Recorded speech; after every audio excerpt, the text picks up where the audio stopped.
नमस्कार दोस्तों, पुण्य श्लोक के लिए शो में आज हमने देखा कि मालेराव युद्ध क्षेत्र में होता है और साथ में उसकी सेना होती है, लेकिन वो वहाँ पर पहुँच करके हैरान रह जाता है क्योंकि रण क्षेत्र में उसके सामने एक भी विरोधी सैनिक नज़र नहीं आता उसे। अब वो चिल्लाता है कि क्या चंद्ररथ डर गए क्या? मेरे आने से पहले ही भाग गए यहाँ पर, लड़ने से पहले ही हार मान ली, इस तरह की वो बातें करता है। और अब वो थोड़ा और आगे बढ़ता है तो क्या पाता है, कुछ सैनिक दिखाई देते हैं, चंद सैनिक होते हैं और उसके सैनिक भी अब हमला कर देते हैं। हालाँकि पहले उन लोगों को लगता है कि यहाँ पर हमारे साथ यकीनन धोखा हुआ है, कोई चाल चली गई है।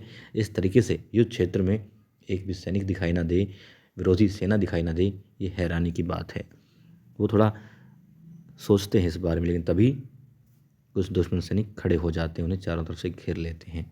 अब वो लोग लड़ते हैं, मालेराव अलग लड़ रहा होता है और यहाँ पर उसको बहुत ही ज़्यादा वीर दिखाया गया है। जिस तरीके से हम देखते हैं साउथ की फ़िल्मों में, ठीक उसी तरीके से वो भी हीरो बन कर के आ जाता है और अपनी तलवार से ना जाने कितनी दूर जो है, मतलब कि विरोधी सैनिकों को पटकता है, मारता है, काटता है, कभी घोड़े से कूदता है। बड़े अच्छे तरीके से, मतलब वीर दिखाना उसको चाहते थे, वो वीर दिखाया है, जो कि वो था भी। और दुश्मन सेना पर बहुत भारी पड़ रहा होता है, साहस उसका बढ़ रहा होता है। अपने सैनिकों को भी वो इससे थोड़ी वीरता और साहस दिखा रहा होता है, दे रहा होता है, और वो भी बहादुरी के साथ लड़ रहे होते हैं। हालाँकि थोड़े चिंतित भी होते हैं क्योंकि मालेराव उन्हें लगता है कि फँस गया है, वो अकेला आगे बढ़ गया है। दुश्मन सैनिकों ने सैनिकों को रोक लिया है, मगर मालेराव को इस तरीके से उलझाया कि वो आगे बढ़ता जाए, सैनिकों को मारता जाए। और ऐसा हो भी रहा था, मालेराव दुश्मन सैनिकों पर बहुत भारी पड़ रहा था, उन्हें मारता कुचलता हुआ आगे वो बढ़ रहा था। अब वहाँ दिखाते हैं महल में जो होती है द्वारकाबाई साहेब, वो अपनी बेटी सीताबाई के साथ में होती हैं, साथ में उसके जावई गुरु जी होते हैं। और सीताबाई कहती कि देखा कितना अपमान हो रहा है, इससे तो अच्छा था कि आई हम वहाँ जहाँ भी थे गरीबी में जैसे भी जी रहे थे, वो जीवन ठीक था इस लज्जा भरे जीवन से, और कितना सहेंगे आखिर ये। गुरु जी कहता है बस छोड़िए इन बातों को, मुझे अकेला छोड़ दीजिए। अपनी सासूबाई द्वारकाबाई साहेब से वो कहता है कि अब जब तक ये युद्ध चलेगा उसे कोई परेशान ना करे, वो किसी से बात करना नहीं चाहता, उसे अकेला छोड़ दिया जाए, क्योंकि वो तपस्या करेगा और तपस्या में वो मालवा की जीत मांगेगा, वो मालेराव की जीत की, उसकी लंबी आयु की कामना करेगा। और यहाँ पर अब देवी अहिल्या भी बातें भी सुन लेती हैं, क्योंकि वो उनके पास में ही होती हैं और वहाँ पर बात हो रही होती है एक सैनिक के साथ में देवी अहिल्या की, जो कि उन्हें युद्ध के बारे में कुछ घटनाक्रम बता रहा होता है। और देवी अहिल्या कहती है उसे कि क्षण क्षण की जो है खबरें देवी अहिल्या तक पहुँचाई जाए, इसकी व्यवस्था करो, और ध्यान रहे चारों तरफ जहाँ भी युद्ध हो रहा है, जिस भी स्थिति में जो भी स्थिति हो, सारी बातें उन्हें बताई जाए, अवगत करवाया जाए। ठीक है, वो चला जाता है। अब देवी अहिल्या थोड़ा आगे बढ़ती हैं, क्योंकि उन्होंने जी बातें उन्होंने सुन ली थी और उन्होंने जी सुनाने के लिए ही कह रहा था। अब देवी अहिल्या मन ही मन करती हैं कि द्वारकाबाई साहेब, मैं इस पर विश्वास नहीं कर सकती, क्योंकि इसने मेरे पति को मारा है, ये उसका कातिल है। और मन ही मन बात कर रही होती द्वारकाबाई साहेब भी कि अब तो माफ़ कर दो, अहिल्या बेचारा कितना सहेगा। खैर, अब वहाँ से फिर से हम लौटते हैं युद्ध क्षेत्र की तरफ। वहाँ पर फिर मालेराव भारी पड़ रहा होता है और वो एक चक्रव्यूह में फंस चुका होता है। हालांकि बहुत सारी दीवारें वो तोड़ता जाता है, सैनिकों को चलता जाता है, तलवार से काटता जाता है, आगे बढ़ रहा होता है। और उसके साहस को देख करके अब चंद्रावत भी थोड़ा डर जाता है, इसलिए उसको भड़काने की कोशिश भी करता है। मगर मालेराव याद करता है देवी अहिल्या की बातों को, उस गिलहरी वाले किस्से को, और वो नहीं भड़कता है।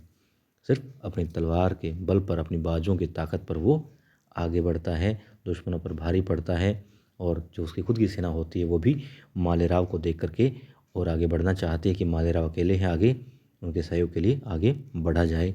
उन्हें लग रहा होता है कि मालेराव फंसते जा रहे हैं।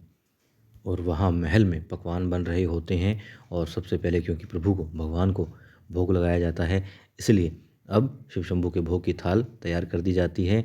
और मुक्ता कहती है मैना से कि थाल तैयार है शिव शंभू के भोग की, और ध्यान से लेकर के जाना।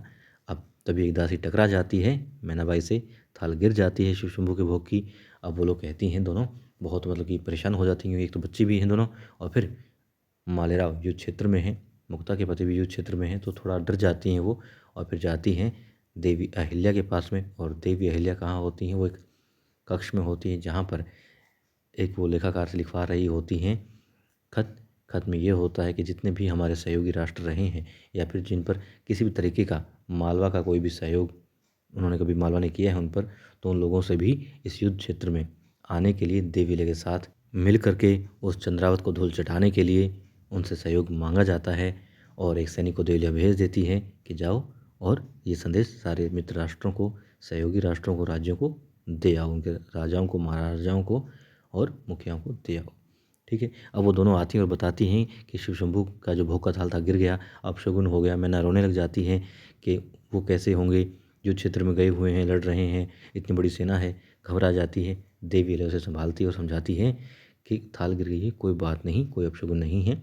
देवी अहल्या जब पूजा करती है, आराधना करती है, हम सब करते हैं शिव शंभू की, तो वो शिव शंभू हम पर आशीर्वाद बनाए हुए हैं, मालेराव पर भी बनाए हुए हैं, चिंता मत करो। और वहाँ वो फिर से भड़काता है क्योंकि अब डर गया है। जैसा गुरु जी ने कहा था कि चंद्रावत से मालेराव बहुत वीर है, वो 100-200 पर ना जाने कितनों पर भारी पड़ सकता है अकेला ही। ऐसा ही वहाँ पर दिखाई भी दे रहा होता है।